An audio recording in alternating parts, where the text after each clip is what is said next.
할렐루야, 오늘도 좋은 날입니다. 에스더 1장 말씀 묵상입니다. 오늘은 한 사람을 위한 준비라는 제목으로 말씀을 나누도록 하겠습니다. 몇 년 전에 한국에서 명랑이라는 영화가 상영되었습니다. 주인공 이순신에 관한 이야기입니다. 옛날 우리나라가 당파 싸움으로 인해 정치가 부패하고 백성들의 등골을 빼먹는 탐관 오리들로 가득했습니다. 그래서 국력이 하나 되지 못해 미약했고 나라는 힘을 잃었습니다. 그때 군계 일학처럼 등장한 인물이 이순신입니다. 그는 청렴할 뿐 아니라 왕과 백성에 충성했습니다. 조선을 먹으려는 일본의 야심에 대항했고 조선의 수군을 이끌고 일본군과 싸웠습니다. 그는 뛰어난 지략가였기에 최소한의 희생으로 일본의 침략 계획을 막아냈습니다. 이처럼 나라가 망하려고 할 때 올바른 정신을 가진 단 한 사람만 있어도 백성들을 살리고 나라를 지킬 수 있는 것입니다.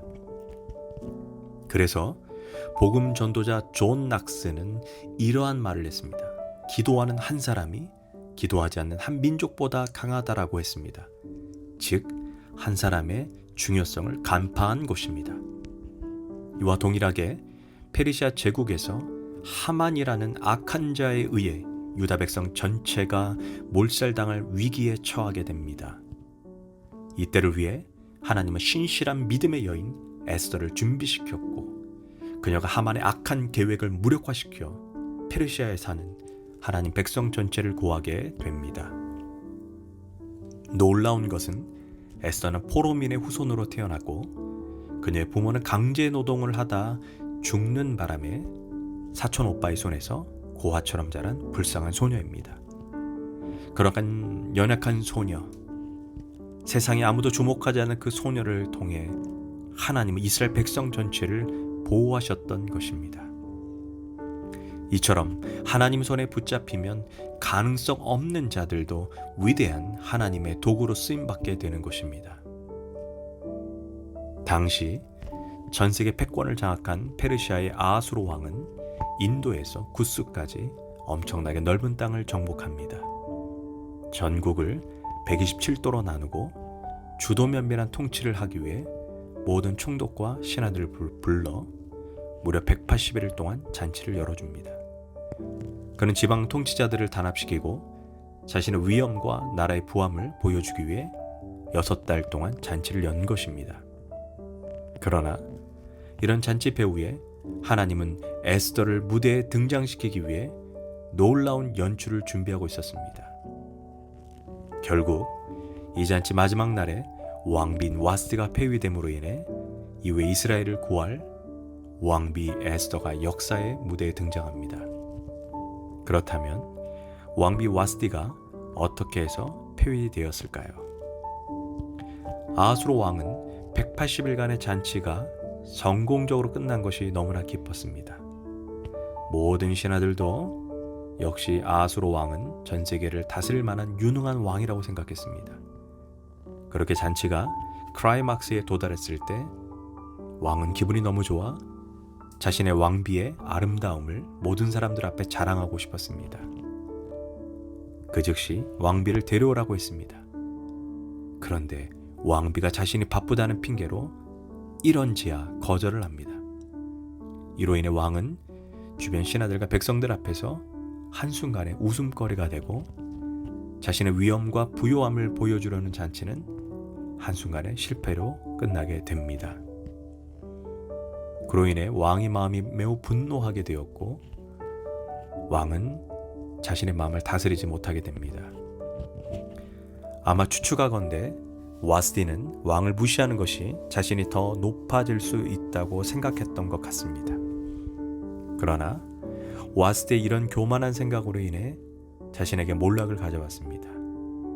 생각컨대 와스티는 외모가 뛰어났을지 모르지만 왕과 될 만큼의 준비와 지혜는 없었던 것 같습니다. 사실 하나님께서 누군가를 사용하시려 해도 그 사람이 그 자리에 걸맞는 준비와 지혜가 없다면 그 자리는 누군가에게 조만간 빼앗기게 될 것입니다. 또한 남자들은 지혜로운 여인을 만나는 것이 얼마나 큰 축복인지를 깨닫게 됩니다.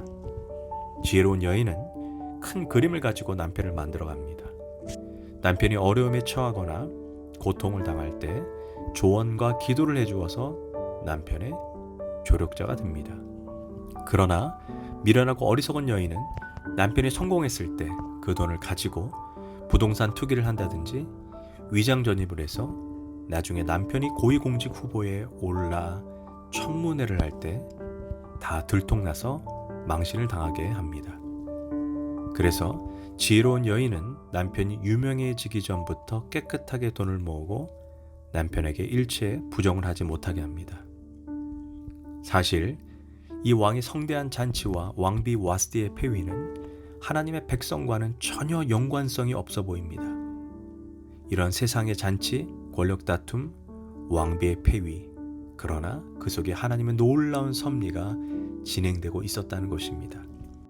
사실 아하솔 왕에게 쓸데없이 180일간의 잔치를 열게 하고 왕비 와스를 폐위시키게 하는 것은 에스더를 무대 위에 등장시키기 위한 하나님의 연출입니다.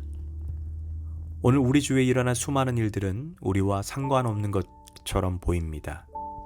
그 가운데 하나님의 보이지 않는 섭리가 우리를 향해 움직이고 있다는 것입니다. 하나님의 섭리라고 하면 거창한 사건을 통해서만 이루어진다고 생각할 수 있습니다. 그러나 여보, 잔치 자리에 좀 나와봐. 당신 한번 나와서 예쁜 얼굴 보여줘. 라는 지극히 일상적인 말 속에 하나님의 섭리가 흐른다는 것을 보여줍니다. 하나님의 섭리는 전혀 연관성 없어 보이는 일에서부터 시작됩니다. 그래서 우리 신앙인의 삶에 중요하지 않은 시간과 삶의 자리는 없습니다. 우리의 일생 전체가 다 하나님의 섭리 안에 있습니다. 오늘 내가 만나는 사람과의 대화에서도 하나님의 뜻은 이루어지고 있는 것입니다. 그래서 우리는 매사에 하나님 앞에 살아간다는 신실함을 잊지 말아야 합니다. 우리가 믿음과 실력으로 준비되어 있기만 하면 하나님이 에스더를 역사 무대에 등장시킨 것처럼 우리 또한 그렇게 사용하실 것입니다. 기도하겠습니다. 하나님, 역사에 하나님이 주인 되심을 알게 해주시니 감사합니다. 미천하고 힘없는 고아 소녀를 들어 사용하여 하나님의 백성을 지키신 하나님, 오늘도 미천하고 부족한 나를 사용하여 주시고 하나님의 나라를 이루어가는 귀한 도구로 사용하여 주옵소서. 예수님의 이름으로 기도합니다. 아멘.